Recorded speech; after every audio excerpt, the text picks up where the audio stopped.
Welcome to the July edition of the Cairns Report. I'm Gavin King, the editor of the Cairns Report. I'm here in the fantastic offices of Grant Thornton, one of our presenting partners. There's a lot happening in the Cairns economy at the moment. Employment's been rising, the building boom, at least in residential housing, continues, and tourism, it seems, is bouncing back. Let's go and have a chat to our presenters. I'm here with Cathy from Grant Thornton, Ranjit from Holding Redlich, and Antje from Belle Property Cairns. Now, to you first, Cathy. We've heard a lot about the jobs market in Cairns, some fairly good news in recent months. What are you hearing? Thanks, Gavin. Yes, it certainly was interesting leading up to March with the end of JobKeeper. There was a lot of uncertainty as to what the picture might look like once the 31st of March clicked over. But despite that, April and May have shown really strong employment growth. The month of June had an additional 1,800 placements come online, and the unemployment rate reduced to 4.8%. What has become apparent, however, is the skills shortage. So across the F&Q region, despite there being high levels of job seeker, job active participants, there's a mismatch with the job vacancy ads that are online. At Grant Thornton, we deal with clients across a broad range of industries, from building construction through to professional services, agriculture, and tourism and hospitality, just to name a few.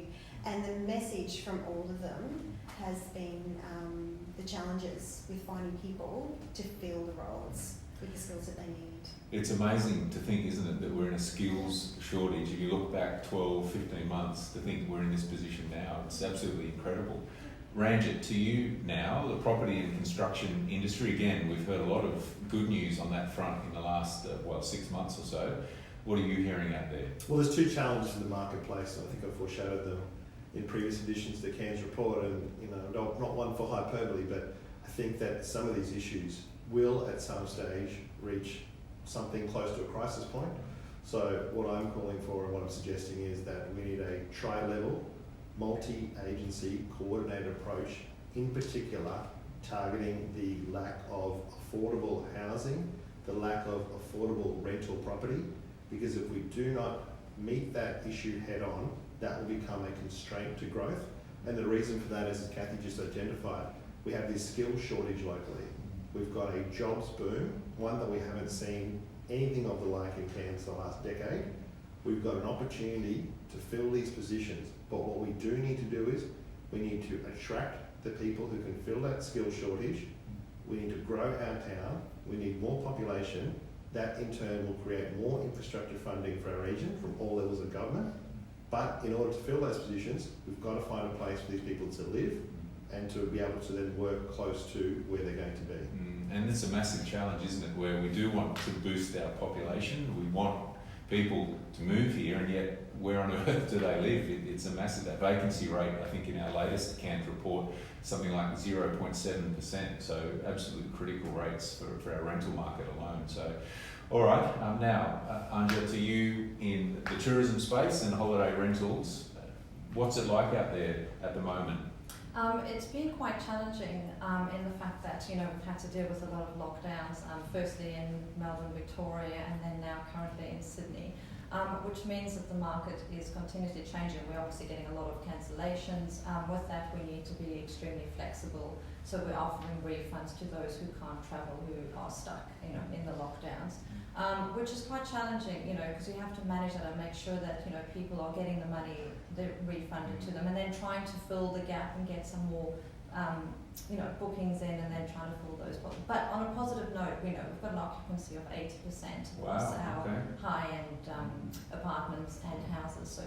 And what are the popular spots? Palm Cove going? That's right. Going yes, well? Victorians seem to love Palm Cove and Port Douglas. But yeah, it's a mixture between the two. So basically, it's just been trying to fill in the gaps where there was availability. Again, nice to see that really high occupancy rates given where we were 12 months ago. Back to everyone now for your quick summary. Again, what are you hearing from clients at your different firms?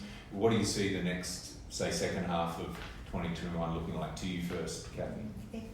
if it's anything, from speaking with our clients, if it's anything like the results that we've seen through June, and speaking with them, they're all still really busy. Like, challenges are finding people, but the work, they've just got so much of it. So it's an optimistic outlook for the next 6 months and beyond. Great, good. Ranjit, at Holding Redlich. As always, lawyers, we always focus on the challenges, and whilst the market is going very strong, one of the challenges for the construction industry is there is a serious shortage of building supplies across Australia that's exacerbated in regional Queensland. We're talking steel, we're talking roof trusses. That's causing delays on site. What those delays are also meaning is that there's a cost escalation. There's a cost escalation for both product and then also the labour that's required to deliver the final finished product.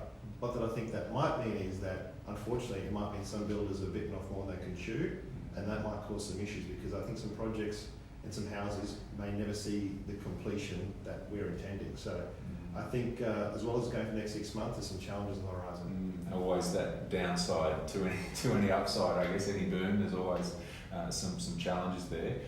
To you, finally, Antje, tourism obviously going well at the moment. We've just had school holidays just before filming.